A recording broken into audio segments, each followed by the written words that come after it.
A paz do Senhor, meus irmãos, é com muita alegria que nós estamos iniciando esta escola bíblica online, aqui do campo de Fernandópolis, da Assembleia de Deus Fernandópolis.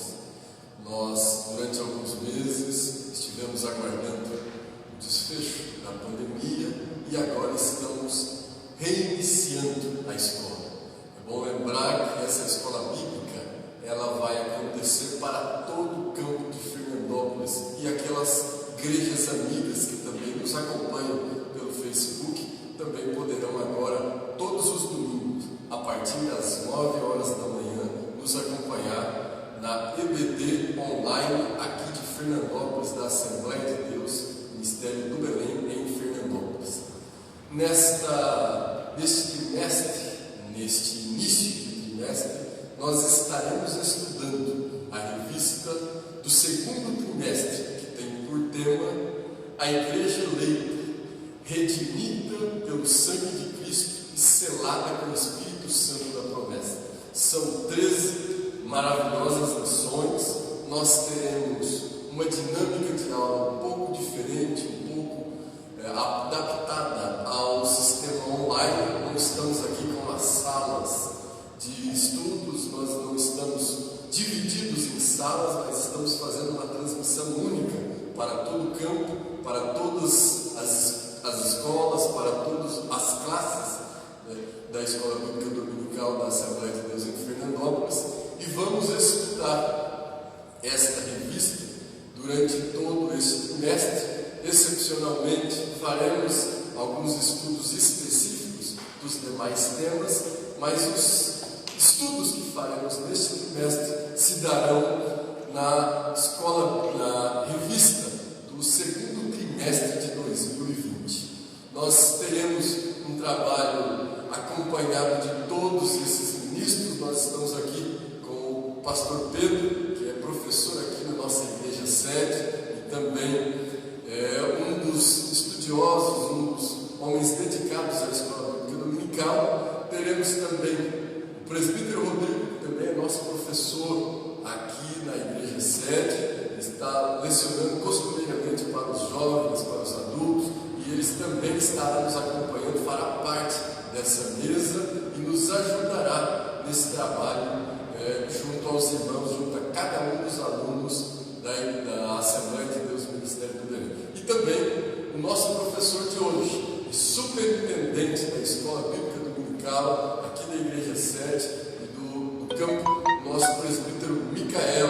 Ele hoje nos dará a oportunidade de estar ouvindo professor, mas ele também é o superintendente, quem está organizando e estruturando todo esse trabalho. Então, eu quero agora, desde já, passar a palavra ao presbítero Micael, por certo, nosso pastor, o presidente pastor Elias, evangelista de Farias, também fará suas considerações nessa aula inaugural que teremos a partir do dia de hoje. Então, é com muita alegria, com muito ânimo, com muito desejo que nós fazemos a inicialização desse projeto e acreditamos que o Senhor está conosco, que a bênção de Deus está sobre nós e que aquele que começou a boa obra vai aperfeiçoá-la. Você que é nosso aluno aqui nos dias de escola presencial, é nosso convidado. E queremos que você seja um canal de bênção.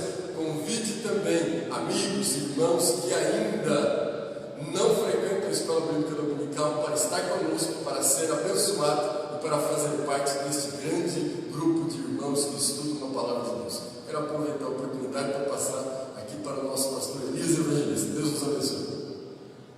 A paz do Senhor para toda a igreja, para todos os irmãos que estão conectados conosco.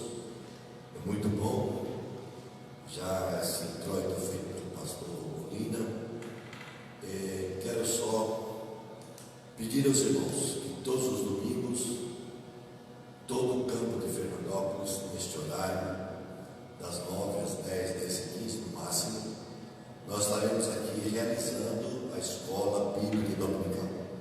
Nós estamos retomando, ficamos aí 3 meses sem fazermos a escola dominical, porém não sabemos quando terminará essa pandemia, essas restrições, e nós entendemos que não devemos deixar a igreja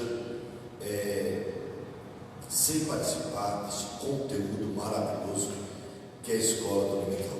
Então, por favor, nós vamos disseminar, nós vamos propagar, nós vamos massificar o cartaz semanalmente da nossa escola bíblica dominical. Está aqui esse quarteto que Deus nos deu, pelo menos nesse primeiro momento, para realizar a escola dominical. Está aqui os 2 superintendentes, o Micael, o Ney, está aqui o nosso pastor, o pastor Pedro Depone, está aqui o nosso ensinador também, o nosso irmão Rodrigo Gonzalez. Que Deus abençoe, tenhamos uma boa aula, vamos ter um grande aprendizado. A revista que estaremos usando este trimestre é a revista que nós estaríamos usando o trimestre passado, na orientação da nossa Confradesp.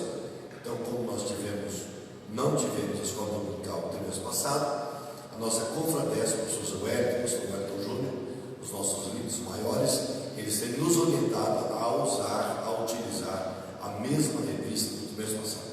Uma boa aula a todos, vamos aprender. Então, todos os domingos, todo o campo de Fernandópolis deve estar conectado para aprender a palavra de Deus. Boa aula a todos, em nome de Jesus.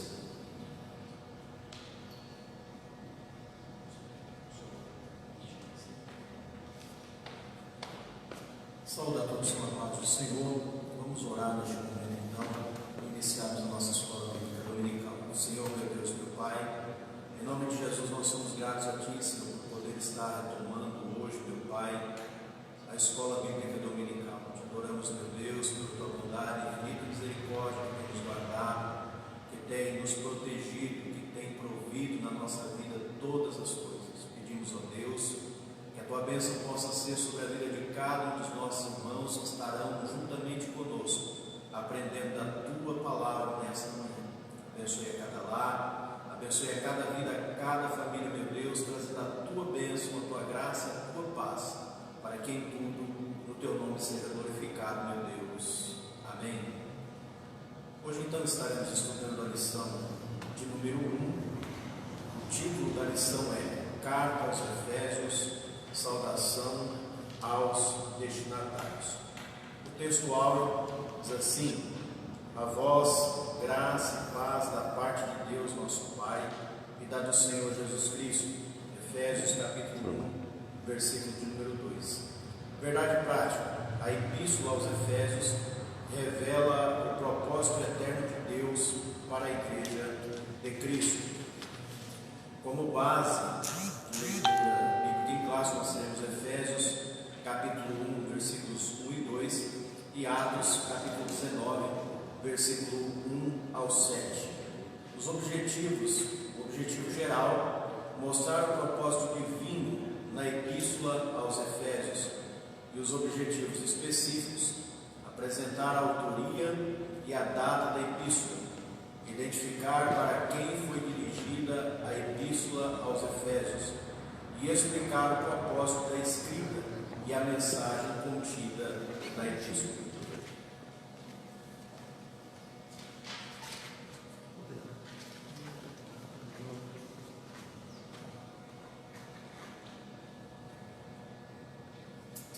Queridos irmãos, a paz do Senhor Jesus, nós vamos agora fazer o comentário da nossa lição de número 1, como o pastor Pedro já nos apresentou aqui esta abertura.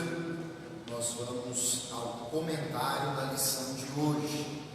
Na introdução, você que tem a sua revista em sua casa, na introdução o comentarista traz para nós uma informação de suma importância quando ele apresenta que a epístola aos Efésios é denominada como a coroa dos escritos de Paulo. Ou seja, esta epístola, esta missiva, ela é uma das mais conhecidas, estudadas e respeitadas pelos estudiosos, conforme a escrita do apóstolo Paulo. E uma segunda informação que é extraída do comentário aos Efésios do autor John Stott, que diz que esta carta, esta epístola, ela é a rainha das epístolas, dando assim uma ênfase nesta carta aos Efésios que nós estudaremos neste trimestre e teremos lições preciosas da palavra de Deus. O primeiro tópico, nós vamos falar um pouco sobre a autoria e a data descrita desta carta de Paulo aos Efésios. Na autoria é aceito por grande parte daqueles que estudam as páginas neotestamentárias que o apóstolo Paulo é o autor desta carta aqui. E há uma saudação inicial no capítulo de número 1 e verso 1, onde Paulo destaca então o seu nome, como o faz nas demais epístolas de sua autoria.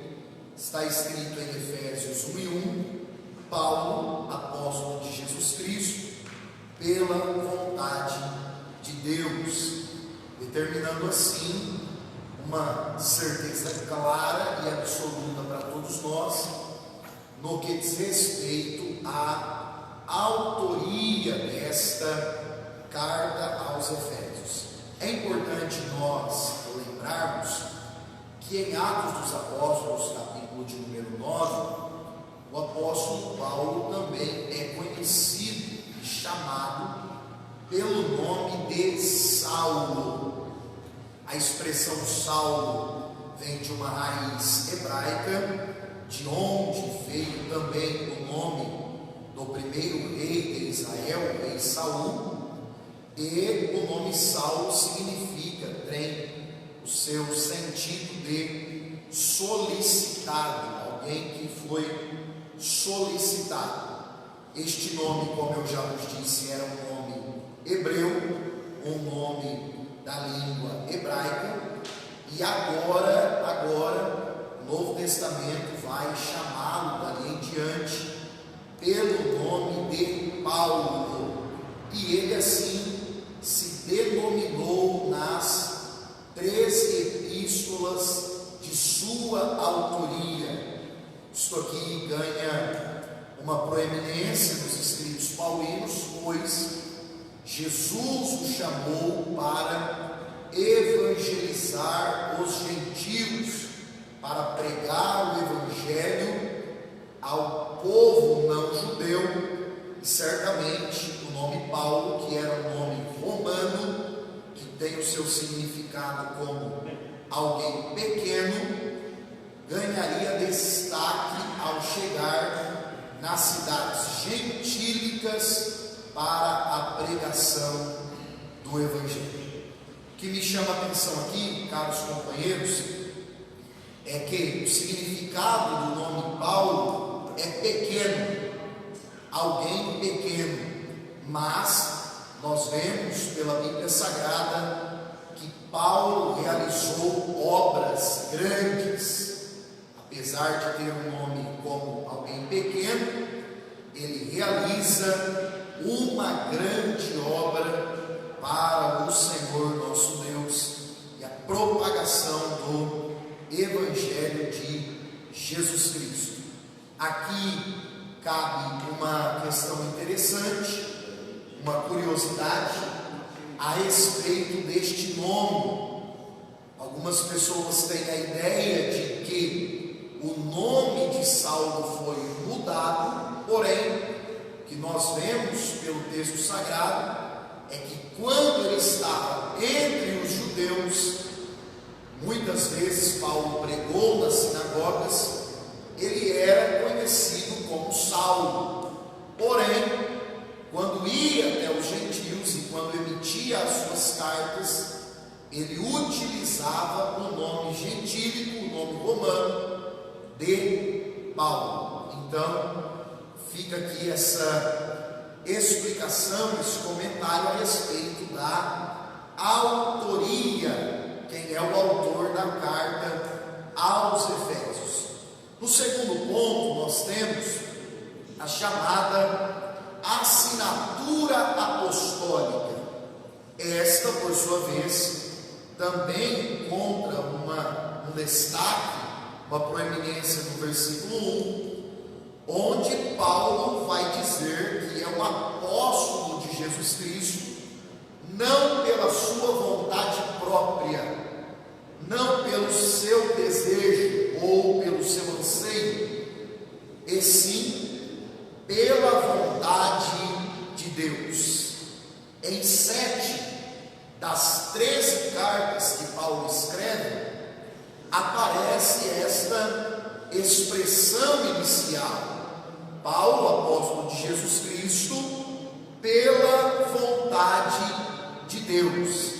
Isto é, Paulo está mostrando aos seus leitores e ouvintes que ele não é um apóstolo por sua designação ou pelo seu desejo. Todavia, ele foi escolhido pelo Senhor. Essas 7 cartas que aparecem na assinatura apostólica é 1ª e 2ª carta aos Coríntios, a carta aos Gálatas, aos Efésios, Colossenses, 1ª e 2ª cartas ao seu filho na fé, chamado Timóteo. Portanto, queridos, fica aqui essa assinatura apostólica em todas estas 7 das 13 epístolas paulinas. Quando nós vamos então para o terceiro ponto do tópico 1, falar sobre uma epístola da prisão.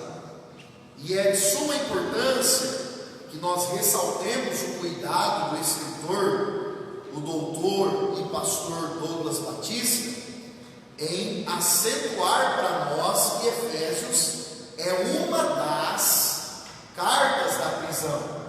Isto porque a Bíblia mostra que entre os anos 60 e 62 depois de Cristo, Paulo esteve preso em Roma, não em uma masmorra, não em uma cadeia, mas em prisão domiciliar, e ele se denomina por 3 vezes como o prisioneiro de Jesus Cristo, o preso do Senhor, o embaixador em cadeias, e, obstante estar preso, Paulo vai cooperar para o crescimento do reino de Deus, recebendo inspiração do Espírito Santo para redigir pelo menos 4 cartas.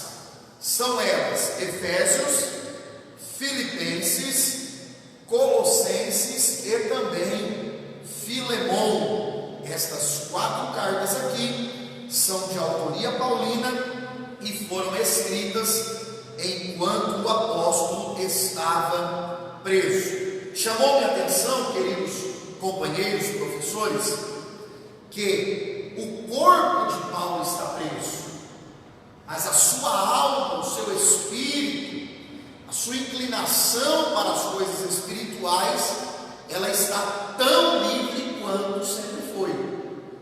Ele está totalmente livre em Deus para trabalhar, para escrever, para cooperar na edificação dos crentes e do avanço da propagação do Evangelho de Jesus Cristo. Então, se você quiser anotar isso aí, Paulo está preso, mas a palavra de Deus está solta, está livre e cumprindo o seu propósito glorioso que Deus estabeleceu. Assim nós caminhamos para o 4º ponto do tópico 1. Estamos falando sobre autoridade, e o 4º ponto vai trazer para nós a questão da data de escrita desta carta aos Efésios. Chamou-me a atenção, queridos irmãos, que Paulo escreve esta carta após a sua 3ª viagem missionária. Esta prisão aqui, domiciliar, que acontece entre 60 e 62, ela ocorreu após a 3ª viagem missionária do apóstolo Paulo, e portanto, esta é a data da escrita dessa carta. Agora, pode surgir a dúvida de alguém: bom, Micael, como é que esta carta foi entregue? Porque o apóstolo está preso. Como é que esta carta foi endereçada, levada até a cidade de Éfeso? A Bíblia nos fala, no capítulo 6 de Efésios, versículo 21, que Tíquico, o fiel cooperador do ministério do apóstolo Paulo, e um personagem um tanto quanto desconhecido, Tíquico foi aquele portador, quem levou pelo menos 3 cartas da prisão: Colossenses, Efésios e Filemon. Então, fica aqui para nós também o aprendizado deste personagem bíblico, pouco destacado, pouco conhecido, por nome de Tíquico, que teve uma cooperação gloriosa para que estas cartas chegassem até o seu destinatário final. Nós vamos agora para 2 perguntas relativas ao tópico de número 1. Muito bom, Micael, esse início, por essa introdução, foi, eu creio que com muita clareza, com muita cristalinidade, a informação deste início de estudo. Eu achei bastante interessante essa consideração que o senhor fez também sobre Tíquico, porque naquela época o mensageiro não poderia ser somente alguém que simplesmente levasse a carta, mas ele tinha que passar o sentimento de quem escreveu e de quem recebeu. Então, quem recebia a carta e quem também entregava, ele acabava sendo uma peça fundamental para trazer o sentimento da escrita e o sentimento da recepção. Mas eu gostaria de fazer 2 perguntas, até para a gente elucidar ainda mais este conteúdo e a primeira parte do estudo, até para a gente também trazer uma mensagem mais completa, pelo menos com mais detalhes para o nosso ouvinte, para quem está nos acompanhando pelo Facebook. Eu gostaria que o senhor pudesse falar, se for possível, se Paulo não foi enfileirado entre os 12 apóstolos, como nós podemos, a partir da carta aos Efésios, comprovar que ele era um apóstolo legítimo? Muito obrigado, pastor Lei, pela pergunta, pelas considerações. Queridos, esta dúvida surge sempre para muitas pessoas. Paulo não andou com Cristo, não foi um dos 12 discípulos, um dos 12 apóstolos, porém nós vemos, pela inspiração do Espírito Santo para a escritura da Bíblia e toda a análise que esses escritos passaram, e aprovadamente foi concordado por todos os estudiosos na história da canonicidade bíblica, do fechamento, principalmente do Novo Testamento, que esta escrita de Paulo, que ele era um apóstolo pela vontade de Deus e não pela sua vontade própria, isto aqui, além de ser uma escrita paulina, é algo inspirado pelo Espírito Santo. Portanto, nós temos aqui um peso para validar, para concordar que, mesmo não estando no colegiado dos 12, Paulo foi sim um autêntico apóstolo do Senhor Jesus. Obrigado, presbítero Micael. E ainda para a gente trazer um pano de fundo e um contraste para os dias atuais, eu queria aproveitar também, que olhando essa introdução, essa prédica do Senhor, eu gostaria de saber se é possível nós fazermos um paralelo, porque na ilustração que o Senhor nos trouxe previamente, fala sobre a prisão domiciliar de Paulo, fala sobre a liberdade da palavra, como o Senhor comentou, e nós estamos hoje vivendo esse período de pandemia, de restrições, de isolamento social, né? Na verdade, nós podemos considerar como isolamento físico, porque socialmente nós estamos aí com quase 100 pessoas nos acompanhando pelo Facebook, então não estamos isolados socialmente, mas estamos isolados fisicamente. Mas eu queria, se o senhor pudesse, fazer um paralelo, o que fazer então nesse período de pandemia, considerando o período das cartas, da carta aos Efésios de Paulo, qual é o paralelo que nós podemos fazer para os dias atuais? Muito bom, muito boa colocação, pergunta, pastor Ney. Queridos, eu acredito que é sim possível nós fazermos este paralelo entre a prisão domiciliar de Paulo e o tempo de reclusão física, como o pastor Ney comentou, que nós estamos vivendo. Nós não podemos cair na tentação de ser ociosos neste período. Não.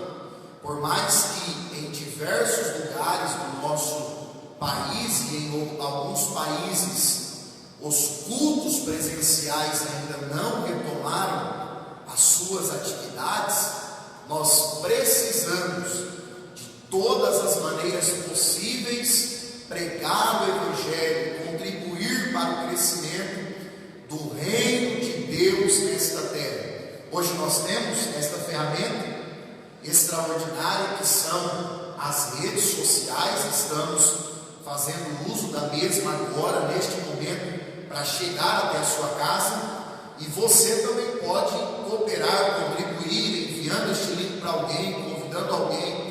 À noite teremos o culto sendo transmitido e você pode fazer isso da mesma forma. Nós podemos sim também utilizar o método de escrita, que foi o método de Paulo, por mais que você não tenha facilidade para escrever, mas um cartão, uma mensagem, um e-mail você pode enviar para um familiar, um amigo, alguém que está distante dos caminhos do Senhor. Portanto, eu vejo sim a possibilidade de fazermos esse paralelo e sermos úteis para o reino de Deus nesse período, assim como Paulo foi no período da sua prisão domiciliar. Pastor Pedro.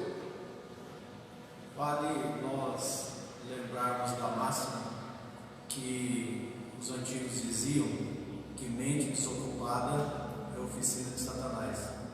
Então a grande dica para esse período é: seja produtivo, produza algo. Glória a Deus, muito bom, pastor Pedro, muito obrigado pelo comentário, pela colocação. Presbítero Rodrigo. Amém. vocês, vamos lá para o tópico de número 2. Tópico 2, vamos falar então sobre o destinatário da carta que já leva esse nome aos Efésios. E aqui no primeiro ponto nós temos a cidade de Éfeso.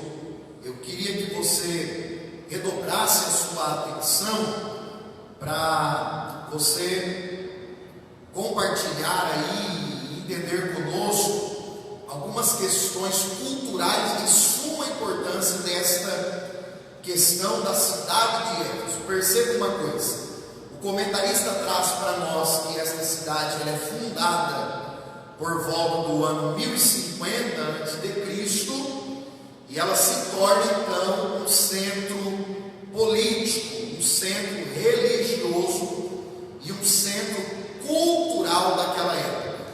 Esta cidade aqui, queridos irmãos, pela época que nós estamos falando aí, ano 50, 60 depois de Cristo, é uma metrópole, é uma cidade de muita proeminência, é uma grande cidade para esse período e para esse tempo. O nome Éfeso nem sempre foi o nome desta cidade.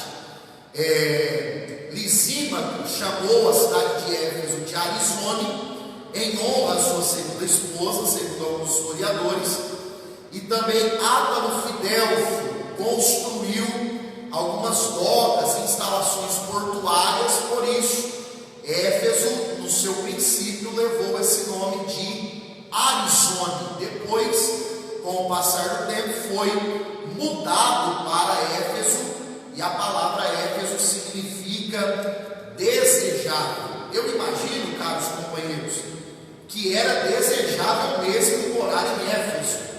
Eu acredito que todos desejavam morar em Éfeso. Éfeso era como a Babilônia nos tempos bíblicos, do tempo de Daniel, de Neemias. Era um grande império. E nós temos algumas informações interessantes aqui sobre a cidade. Éfeso, para que os irmãos se localizem, está na região da Ásia Menor e é considerado hoje território do país da Turquia. E aqui vai algumas informações culturais interessantes. Olha só, a rua principal da cidade de Éfeso era toda pavimentada com mármore, e haviam colunas trabalhadas em ambos os lados dessa rua, dando aí uma aparência gloriosa naquela cidade. Também é importante nós ressaltarmos que Éfeso tinha, e vamos falar no próximo ponto, o maior anfiteatro do mundo da época, 25 mil pessoas sentadas.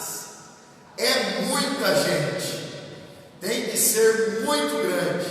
Já já nós vamos falar mais desse anfiteatro, desse templo. Outro sim, a história nos mostra que a cidade de Éfeso, ela tinha ali os seus estádios, as suas pistas, as suas arenas para os jogos que eram realizados naquela época. Portanto, nós não estamos falando, queridos, de uma cidade com instalações precárias, uma cidade muito simples, não. Nós estamos falando de uma metrópole da época.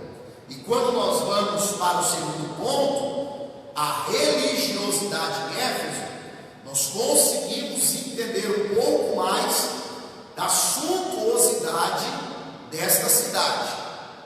Perceba aí na sua revista, você que está com ela em mãos, que o escritor vai falar do templo da deusa Artemis.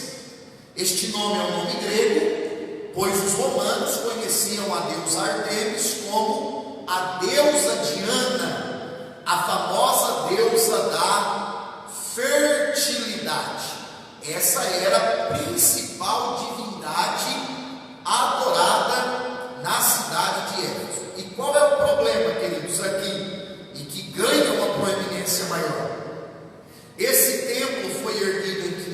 350 a.C., e ele foi considerado uma das 7 maravilhas do mundo antigo.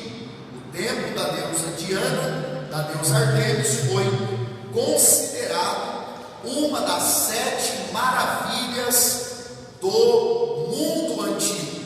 O terreno utilizado, olha isso, queridos irmãos, o terreno utilizado tinha 130 metros de comprimento e 73 metros de largura. É muito terreno, é muito terreno. Eles utilizaram para a construção do templo 5.000 metros quadrados, 100 de comprimento, 50 de largura, um total aqui de 118 colunas de mármore para erigir esse templo, com uma altura aproximada de 20 metros, cada uma dessas colunas, todas elas grandiosas e cobertas de mármore. Então nós estamos falando aqui de uma cidade, de um templo suntuoso, algo extraordinário para aquela época, algo que assim chamava a atenção, a sua beleza, a sua arquitetura, era algo completamente fora do padrão para os tempos bíblicos, para os dias que nós estamos aqui falando do apóstolo Paulo, posterior à morte e ressurreição do Senhor Jesus. E esse templo, queridos, e essa religiosidade trazia consigo um problema, porque em Éfeso, os ourives da época, os fabricantes de imagens de escultura, ganhavam muito dinheiro, porque a economia da cidade girava conforme os turistas a visitavam e vinham ao templo da deusa Diana. Assim havia um comércio de nichos, pequenos deuses fabricados em ouro pelos ourives, e a economia da cidade girava de maneira portentosa naquela época. Aí de repente a igreja chegou em Éfeso.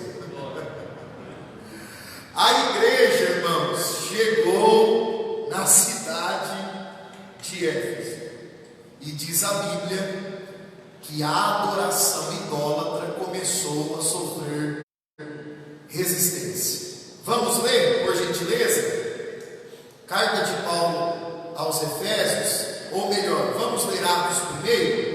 Presbítero Rodrigo, por favor, se o senhor puder nos ajudar. Atos dos Apóstolos, capítulo de número 20, versículo de número 31. Aqui nós já estamos fazendo uma transposição do segundo ponto, dessa religiosidade, dessa superstição que havia em Éfeso.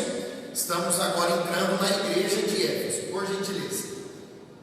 Atos, capítulo 20, versículo 31, diz assim: portanto, vigiai, lembrando-vos de que durante 3 anos não cessei, noite e dia, de admoestar com lágrimas a cada um de vós. Olha só, queridos, Atos dos Apóstolos 20, 31 nos informa que durante 3 anos Paulo pregou nessa região. Agora, se o presbítero Rodrigo puder ler para nos ajudar também, Atos 19, 27, 28 e 29. Atos 19, 27.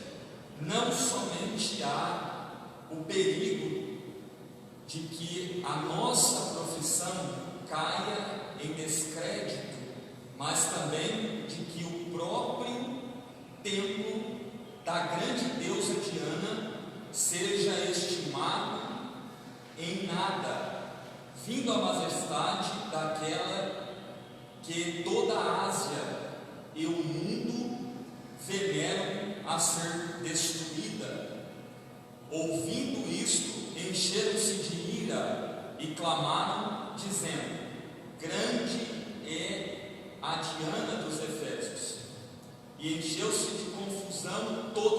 cidade, e unânimes correram ao teatro, arrebatando a Gaio e Aristarco, macedônios, companheiros de Paulo na viagem. Olha só isso, queridos. Então nós temos aqui uma fala dos habitantes de Éfeso, dizendo o seguinte: olha, essa pregação aí vai atrapalhar a gente. O templo e a deusa vão cair em descrédito. E não se espante, Éfeso era chamado na época, era a cidade do arquipaganismo, ou seja, do cúmulo do paganismo.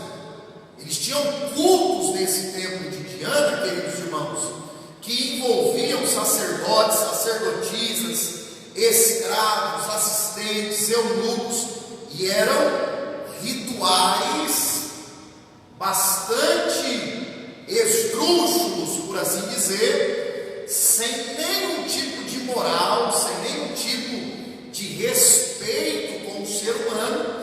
Eram praticadas depravações e aberrações em culto a essa deusa nesse templo, e a igreja chegou ali, e a pregação do evangelho confrontou os moradores e sobretudo a cultura dos efésios, de uma tal forma, companheiros, que a Bíblia diz que Paulo vai pregar, Atos 19:9, num salão alugado de um homem chamado Tirano. Paulo está pregando ali e a Bíblia diz, olha que coisa extraordinária, Atos 19, 18 e 19, que muitos dos efésios trouxeram os seus livros de artes mágicas e os queimaram na presença de todos. Glória a Deus! Olha que coisa extraordinária. A pregação do evangelho chegou de uma forma tão poderosa na metrópole de Éfeso, que aqueles que se convertiam, eles realmente davam esse testemunho público da sua fé e queimaram esses instrumentos, esses livros de artes mágicas que eram utilizados aqui na cidade de Éfeso. Eu tenho aqui registrado, a título de curiosidade, queridos irmãos, o valor disso aqui. O valor. Segundo alguns historiadores, foi feita uma conta desse preço, de tudo que foi queimado, 50 mil peças de prata. Você sabe quanto dá isso aqui? 160 anos de trabalho de um operário comum. Imagine aí, eu e você, trabalhamos no dia a dia, 160 anos ininterruptos, sem férias, viu, irmãos? Sem férias, 160 anos de trabalho, era o valor aproximado dos livros de artes mágicas que foram queimados em Éfeso quando a igreja chegou. Deixa eu dizer algo para você nesta manhã de ensino da palavra de Deus. Nós, como igreja, nós temos esse papel e essa função de impactar os lugares e as pessoas aonde nós chegamos. Que a minha e a sua vida, que a minha e a sua pregação, que o meu e o seu propagar do evangelho promova grandes coisas como promoveu na cidade de Éfeso. E glória a Deus por isso, né, queridos? Glória a Deus por isso. Onde a igreja chega, a resistência do adversário, a superstição vai sendo quebrada, porque é o poder do evangelho. Sim. É interessante que nós vemos os comentários aqui no Facebook, muitos irmãos comentando como o evangelho é tremendo, né? E nós vemos aqui em Atos capítulo 19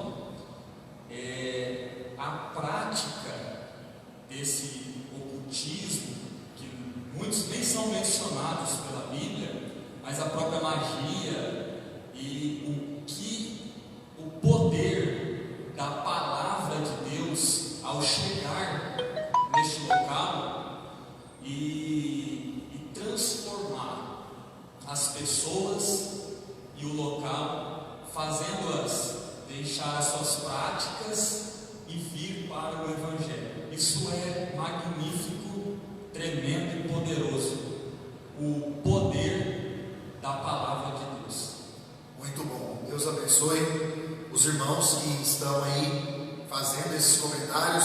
Obrigado, presidente Rodrigo, pelas ponderações, as colocações. E realmente, irmãos, o poder da palavra de Deus, do Evangelho, chegou em Éfeso, e nós temos aqui nas Escrituras, o escritor também apresentou para nós alguns líderes que passaram por Éfeso, porque a partir daqui a igreja se estabeleceu.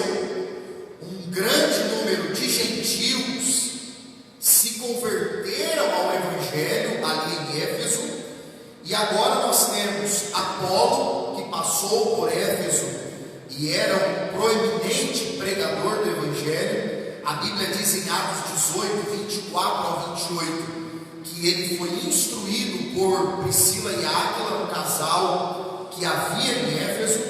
Timóteo também foi designado para pastorear esta igreja aqui, conforme a primeira carta de Paulo a Timóteo, capítulo 1, versículo 3. E também o apóstolo João, antes de ser exilado na ilha de Patmos, era o atual pastor da igreja de Éfeso. É um time bom, né, pastor? Um time legal aí de líderes que a cidade de Éfeso recebeu. Depois, irmãos, vários bispos, vários líderes proeminentes, os pais da igreja, passaram também pela cidade de Éfeso. Um último adendo aqui do terceiro ponto, para nós fecharmos esse ponto aqui. É importante nós ressaltarmos que eles, os cristãos no início ali, conforme Atos 19:9, eles eram conhecidos como o caminho. Os não cristãos chamavam, e os judeus também chamavam os cristãos de a seita do caminho. Isso porque Jesus disse: eu sou o caminho. Esse termo é empregado 7 vezes no livro histórico do Novo Testamento, no livro de Atos, e eles eram assim chamados lá na cidade de Éfeso. Eu imagino eles dizendo: eu abandonei o ocultismo, a superstição, os livros de mágica, e estou seguindo lá com o caminho. Agora sim eu estou no caminho. Antes eu estava errado, andando em um caminho torto, errado. Agora eu estou no caminho de verdade. Só considerando ainda mesmo termo, Caio, é que nós temos aí uma reflexão nos dias de hoje, quando nós falamos sobre preço e valor, né? Então, quando o senhor fez menção sobre Atos capítulo 19, sobre essa queima pública daqueles livros de magia, a gente pode entender perfeitamente que ali houve uma mudança no conceito de preço para valor. O que realmente tinha valor para eles, substituiu os preços dos livros, os preços de todos aqueles artefatos de magia que eles possuíam. Então, verdadeiramente, o Evangelho é isso. Ele muda os nossos valores, ele transforma, ele entra poderosamente na nossa vida e retira até aquilo que o mundo dá preço, mas ele nos faz então ter valores diferentes. Glória a Deus, muito bom, muito obrigado, pastor Ney. Queridos, vamos ao quarto ponto aqui, no nosso tópico de número 2, destinatários. Vamos falar sobre a saudação epistolar. Tem uma coisa aqui tremenda, companheiros, tremenda. Efésios capítulo 1, versículo 2, nós temos a saudação epistolar de Paulo. Era de praxe, era costume dele deixar uma saudação inicial para os crentes. E para Efésios ele diz: a vós, graça e paz da parte de Deus nosso Pai e da do Senhor Jesus Cristo. Perceba algo aqui muito interessante e que ganha uma proeminência. Versículo sub-2, nós temos essa saudação epistolar. Ele começou no versículo 1 dizendo: aos santos que estão em Éfeso e fiéis em Cristo Jesus. Aqui nós temos a quebra de um paradigma.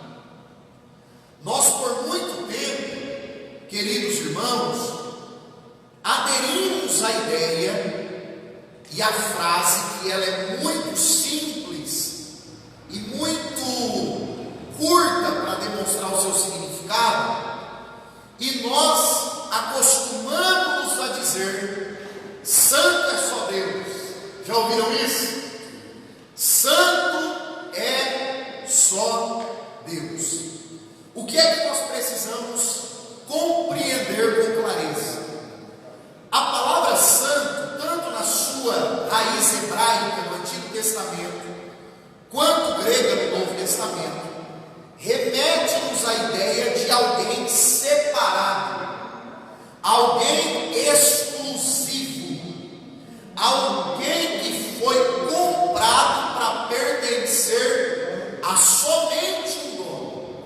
Este é o significado de santo.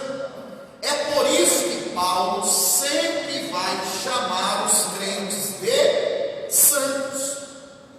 Não é que Paulo está dizendo assim, essa carta é para os perfeitos, para quem não erra, para quem não falha, para quem não comete pecado nenhum. Não é isso.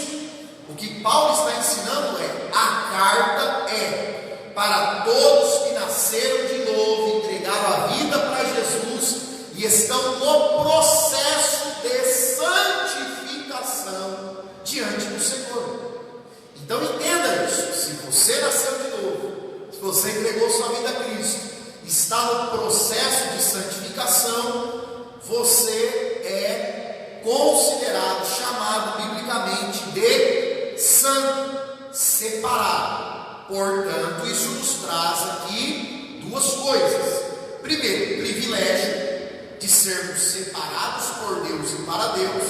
E segundo, responsabilidade de vivermos uma vida de santificação, de renúncia, dizendo não ao pecado, não ao mundo, todos os dias da nossa vida. Acredito que fica claro quanto a essa questão da santificação, da saudação, Paulo chamando eles de santos e fiéis. E aqui eu faço um último comentário para nós adentrarmos em mais duas perguntas aqui no tópico 2, que é o seguinte: todas as vezes que Paulo escreve para uma igreja, Paulo começa dizendo graça e paz. Graça e paz, graça e paz. Nas 3 epístolas pastorais, 1 e 2 Timóteo e Tito, Paulo acrescenta aqui uma coisa. Paulo vai dizer graça, paz e misericórdia. Portanto, nós temos dirigentes, pastores que estão conosco na transmissão. Acalma o seu coração, querido companheiro, porque na Bíblia, para os pastores, está escrito graça, paz e também muita misericórdia de Deus. Então, fica aí esse comentário, esse acréscimo a título de conhecimento. Por fim, esta epístola era chamada de uma epístola cíclica. Por que isso, companheiros? Porque a epístola aos Efésios foi uma epístola circular. Ela foi entregue para a cidade de Éfeso, para os irmãos de Éfeso. Ali ela foi lida e depois em toda aquela região a carta aos Efésios circulou, abençoando muita gente, abençoando muitas pessoas. Tem um comentário aqui de um autor puritano, conhecido mundialmente, Mary Wayne, que considera o seguinte: ele fala que essa expressão graça e paz expressa a boa vontade do apóstolo Paulo em relação aos seus amigos e é um desejo real pelo bem-estar da igreja.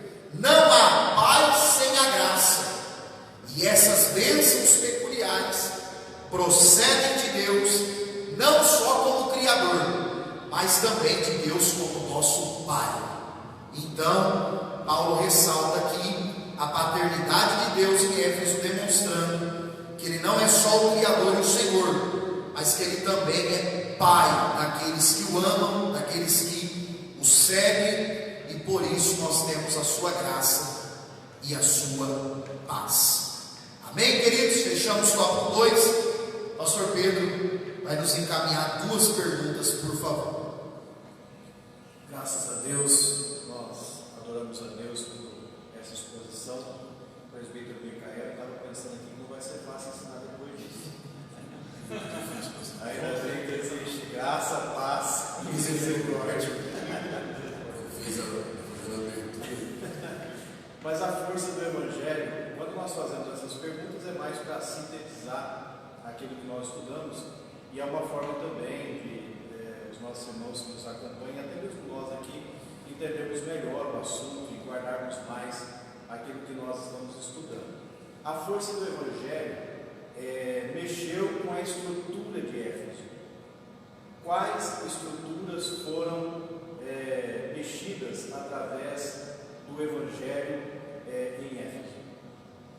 Muito obrigado, pastor Pedro, pela pergunta. Eu acredito que pelo menos 3 ou 4 estruturas foram totalmente alteradas e sofreram impacto na cidade de Éfeso, que foram política, religiosa, social ali entre as pessoas, e também a estrutura moral. Era uma cidade onde a imoralidade era canonizada, a imoralidade era como algo como Deus naquele lugar, e foi abalada. E também econômica, a estrutura econômica principalmente foi abalada na cidade de Éfeso com o poder do Evangelho.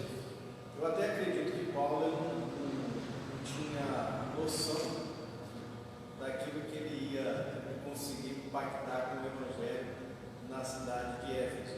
Ele não tinha noção que ele não estava preocupado em quebrar a hegemonia política, da venda de imagens, os nichos que eram uma miniatura do templo, que era feita e era vendida para o povo com a imagem da deusa Diana.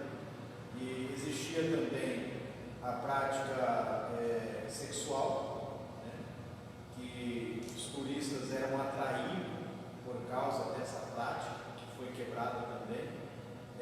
A prática também dos livros que nós lemos, que acabou sendo um prejuízo grande para aqueles que produziam. Na esfera política, o comentarista fala no livro de apoio a respeito do culto aos imperadores romanos deificários. Paulo, tenho certeza que não pensava em mexer nessa estrutura, mas como nós já dissemos, a força do Evangelho fez isso. Não foi Paulo, foi a força do Evangelho. Aonde o Evangelho chega, vidas são mudadas, estruturas são mudadas, e o nome do Senhor é glorificado.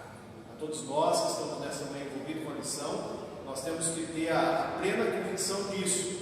A força do Evangelho muda situações, muda vida, muda histórias. A força do Evangelho é tremenda. Então, já estava bem respondido em todas as colocações que o presbítero irmão Caio fez durante a lição, mas é bom para nós sintetizarmos o assunto. Houve uma mudança na saudação por parte de Paulo, que o presbítero Micael já falou também. O costume romano era saudar Shalom Adonai, a paz do Senhor, E ele acrescenta graça na saudação. Ele faz o acréscimo da graça. Nos explica mais uma vez, Micael, por favor, por que desse acréscimo da palavra graça?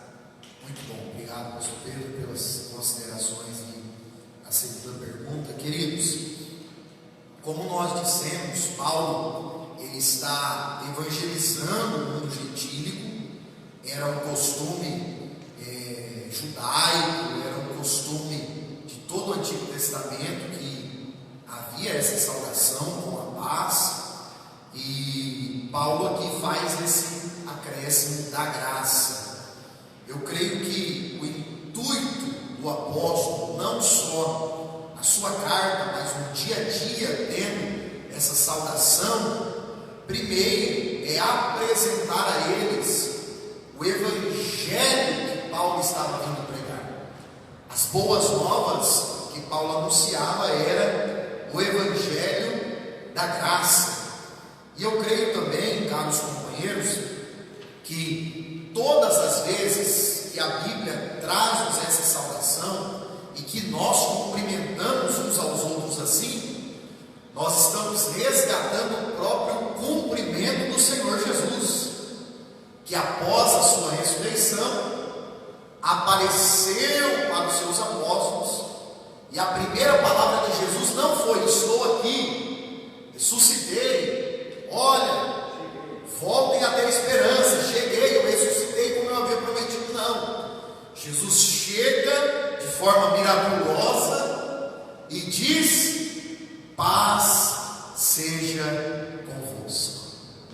Então, o evangelho da graça resgata também esse fundamento da graça e a paz, que era a forma que o apóstolo se remetia às igrejas e que Jesus se remeteu aos seus discípulos pós-ressurreição.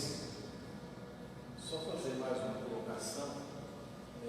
Aqui pode surgir uma dúvida, nós não queremos deixar nenhuma dúvida na cabeça dos irmãos, porque nós temos igreja que sauda dessa forma, graça e paz. E nós temos a nossa igreja que nós temos o costume de saudar com a paz do Senhor, ou com a paz do Senhor Jesus, ou com a paz do Senhor Jesus Cristo, que é a mesma coisa. Se eu falo Pai do Senhor, é claro, se eu sirvo a Jesus, eu estou me referindo ao meu Senhor, que é Jesus. E quando nós saudamos com a paz do Senhor Jesus, ou com a paz do Senhor, nos remetendo a Jesus, nós estamos falando de graça, de paz, de vida, de comunhão, de adoração, de Rei dos Reis, Senhor dos Senhores. Então, vale ficar essa dica. É errado saudar a graça e a paz? Claro que não. É errado saudar a paz do Senhor? Claro que não, né? O importante é ter a graça, porque sem graça, o comentarista diz que não há paz. Se não tem graça, não há paz, não tem como haver paz. Muito bom. Vamos ao tópico de número 3. Nós vamos concluir o comentário aqui no tópico de número 3. Iremos para mais 2 perguntas com o presbítero Rodrigo e a conclusão da nossa aula. O tópico 3, amados irmãos, vai falar para nós, nessa lição 1, que é a lição introdutória do trimestre, sobre o propósito e mensagem da carta de Paulo aos Efésios. Nós precisamos entender que nessa igreja havia muitos novos convertidos. Eles estavam vindo destas religiões e superstições que eram considerados por eles como algo misterioso. Eles agora se converteram e estavam ali iniciando um discipulado, estavam aprendendo sobre a fé em Cristo, que era nova para eles. E Paulo vai fazer questão do seu propósito e mensagem desta carta, primeiro, de mostrar para aqueles crentes que Cristo está no controle do universo. Portanto, Paulo tem um propósito com essa carta de mostrar que Jesus é o Senhor dos senhores, que Jesus domina sobre todas as coisas. Isso ele trata no capítulo 1, versos 20 ao 22. Também é possível nós percebermos no capítulo 2, versículos do 1 ao 10, Paulo mostrando a necessidade necessidade daquele que foi salvo pela fé, Paulo vai mostrar que agora então ele precisa caminhar em um novo estilo de vida, ele precisa adotar novas práticas, ele precisa adotar um modus vivendi que coaduna com a fé que ele está professando agora. E por fim, ele tem o propósito de apontar aqui a questão teológica, um tratado teológico sobre a igreja como corpo de Cristo. É em Efésios que nós aprendemos sobre a unidade da fé, a unidade da paz, isso aí mostrando então a famosa eclesiologia, que é a doutrina da igreja de Cristo. É por isso que alguns estudiosos eruditos do Novo Testamento vai dizer que Efésios é um tratado teológico sobre a igreja. Na sua mensagem, na mensagem de Paulo aos Efésios, nós temos dois pilares: Jesus Cristo como a cabeça e a igreja como o corpo de Cristo. Então não se esqueça, no decorrer desse trimestre, nessas 13 lições que nós estudaremos, entenda os dois pilares da carta. Jesus Cristo é a cabeça da igreja e a sua igreja é o corpo. Amém? Paulo fecha, a lição fecha, mostrando que Paulo teve como preocupação também mostrar em Efésios que a doutrina, a fé e a prática da vida cristã precisam caminhar juntas. Isso é chamado de ortodoxia e ortopraxia. É a fé correta, é a doutrina correta e também a vida correta. Nós não podemos falhar nenhum nem outro. Se nós tivermos a doutrina errada, a fé errada, consequentemente viveremos de maneira errada. Fé e prática precisam estar juntas, e nós vamos ver no decorrer desse trimestre que foram dois pilares que Paulo sustentou em todo o seu ensino. Presbítero Rodrigo, as duas perguntas, por favor. Pastor Micael, é interessante e muito bom nós chegarmos nesse ponto da lição, e nós vemos aqui nesse ponto, presbítero Micael, que Paulo ele destaca a preocupação com a unidade, né? Cristo a cabeça, a igreja o corpo, e toda a oração do apóstolo é para este fim. Todo o seu esforço, o seu desejo é em direção a esse objetivo, que eles possam ter um completo e claro conhecimento do propósito único de Deus, que é a unidade. A minha pergunta é: por que Deus requer tanto da igreja a unidade? Em suma seria, qual é o propósito deste propósito? Muito bom, presbítero Rodrigo. Queridos, a unidade, como nós dissemos, é um dos temas abordados, um dos propósitos desta epístola, dessa missiva.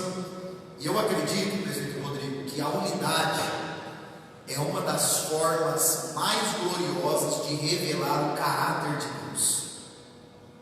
Quando nós olhamos para toda a Bíblia, você não vai ver as três pessoas da Trindade, Deus Pai, Deus Filho e Deus Espírito, pensando de maneiras diferentes em nenhum ponto da história, seja ela bíblica, humana e da salvação. Sempre há uma unidade perfeita nas três pessoas da divindade, Pai, Filho e Espírito Santo. E quando Paulo destaca então essa preocupação com a unidade, Eu acredito que ele está remetendo aos irmãos de Éfeso a importância, o valor de nós termos o caráter de Deus, o caráter de Cristo em nós, revelando para toda a humanidade como igreja que nós estamos em unidade, pois é assim que Deus, a Trindade Santa, subsiste. Só um adendo aqui, vale lembrar também das palavras de Jesus: todo reino dividido será assolado. Muito bom, pastor. Segunda pergunta, para nós concluirmos. Também, presbítero Micael, Paulo faz uma menção neste tópico com bastante ênfase sobre a questão do Espírito Santo e o seu papel em relação ao crente e à igreja. Em diversos pontos nós vemos isso, Paulo destacando sobre isso. A minha pergunta já nesta lição introdutória, o Espírito Santo ele pode mudar uma pessoa, né, se ela não querer? Porque nós vemos aqui que quando a palavra chega em Éfeso, as pessoas foram transformadas pelo poder do Evangelho, pelo poder da palavra. Pessoas que tinham uma vida completamente oposta a isso, seguindo o curso da magia, práticas ocultistas, enfim. E a palavra chega, e a obra do Espírito Santo naquele lugar, o poder de convencimento, enfim. Se a pessoa não querer, ele pode mesmo assim transformar? Queridos, muito boa pergunta do presbítero Rodrigo, esta segunda pergunta. Nós precisamos observar que o Espírito Santo ganha uma proeminência nesta carta, sobretudo na conversão dos Efésios.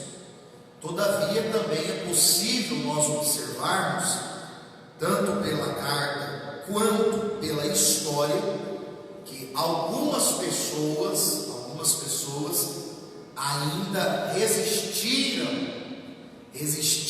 à graça de Deus, à pregação do Evangelho, à transformação de vida, assim como nós vivenciamos hoje. O Espírito Santo vem, convence o homem do pecado, da justiça e do juízo, conforme João 16:8, e a pessoa mostra-se resistente à obra do Espírito Santo. Nós teremos algumas lições à frente que aprofundarão, vão afunilar essa questão. Vai ser glorioso, tremendo, e esse é só um spoiler. Você que está conosco, não falte. No próximo domingo nós vamos aprofundar um pouco mais essas questões bíblicas e teológicas, em nome de Jesus. Essa questão dessa pergunta, talvez a resposta dela nós vamos encontrar lá em livro de Apocalipse, quando João, sendo revelado por Deus a palavra, diz assim: eis que estou à porta e bato. Se alguém abrir a porta, entrarei na sua casa e conhecerei, depende da vontade da pessoa. Deus, o Espírito Santo, é uma lei por excelência, e só entra se for autorizado. Presbítero Rodrigo, com a conclusão, por gentileza.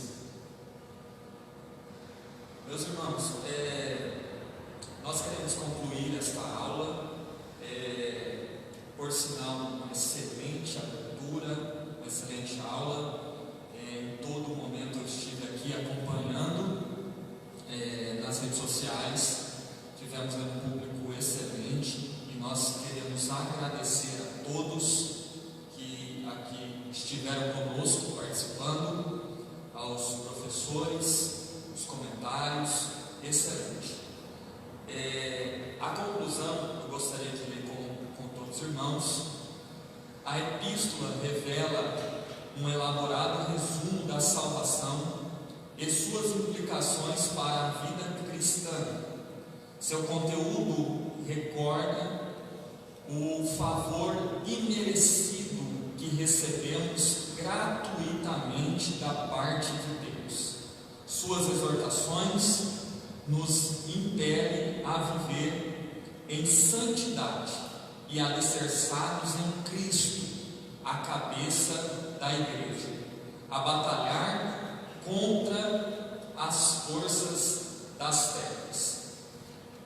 A nossa oração, nosso desejo é que Deus em Cristo Jesus nos ajude a vivermos uma vida de fé prática, em coadunância com a palavra de Deus, e que Ele nos dê força para batalhar contra todas as forças das trevas. Amém?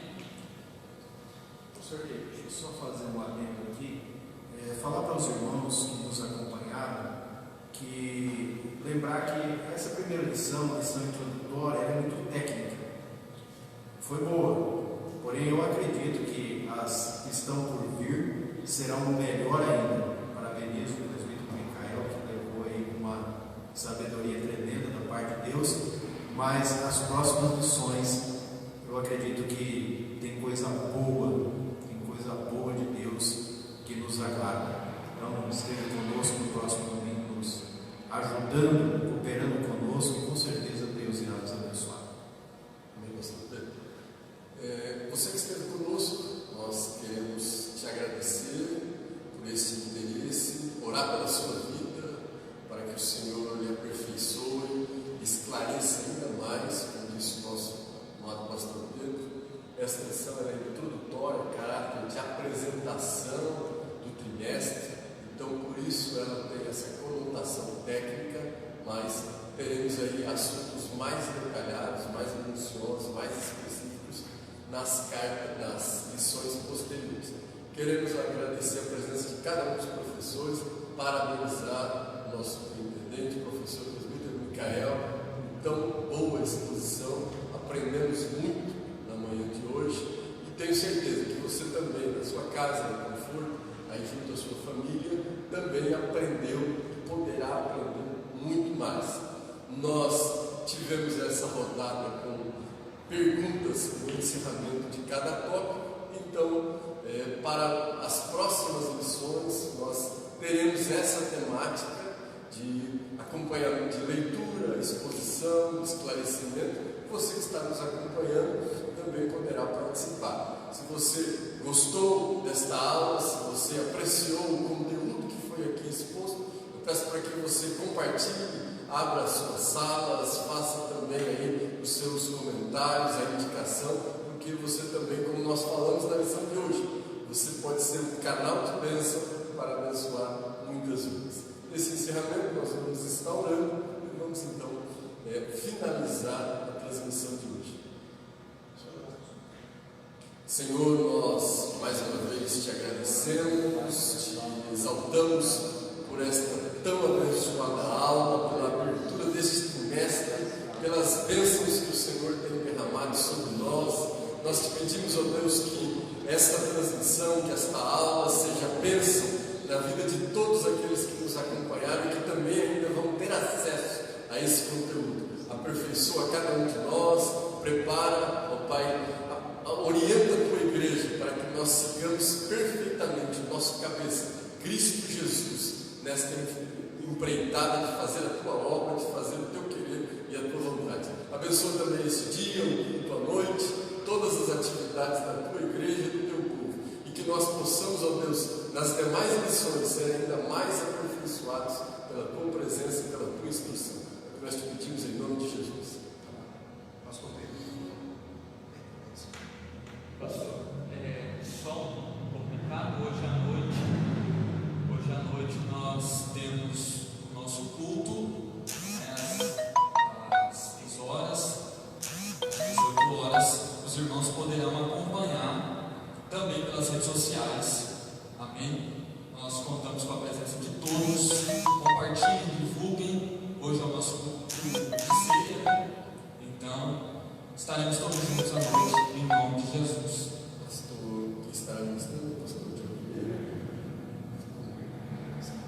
pastor Johnny Vieira, ele estará ministrando nesta Pastor Elias também fez algumas declarações de quarta-feira. Ele disse que hoje nós teremos a distribuição dos elementos da ceia, para que nós sejamos muito ordeiros neste momento, nesta ceia, que retiremos o nosso alimento e nós dirijamos já diretamente para as nossas casas. Pretendemos não estacionar na frente da igreja, pretendemos não ficar aglomerados na frente do templo, que sejamos assim muito resumidos, muito específicos, muito objetivos nesse momento. O Senhor está conosco, a bênção de Deus está sobre nós e precisamos vigiar em todo o tempo.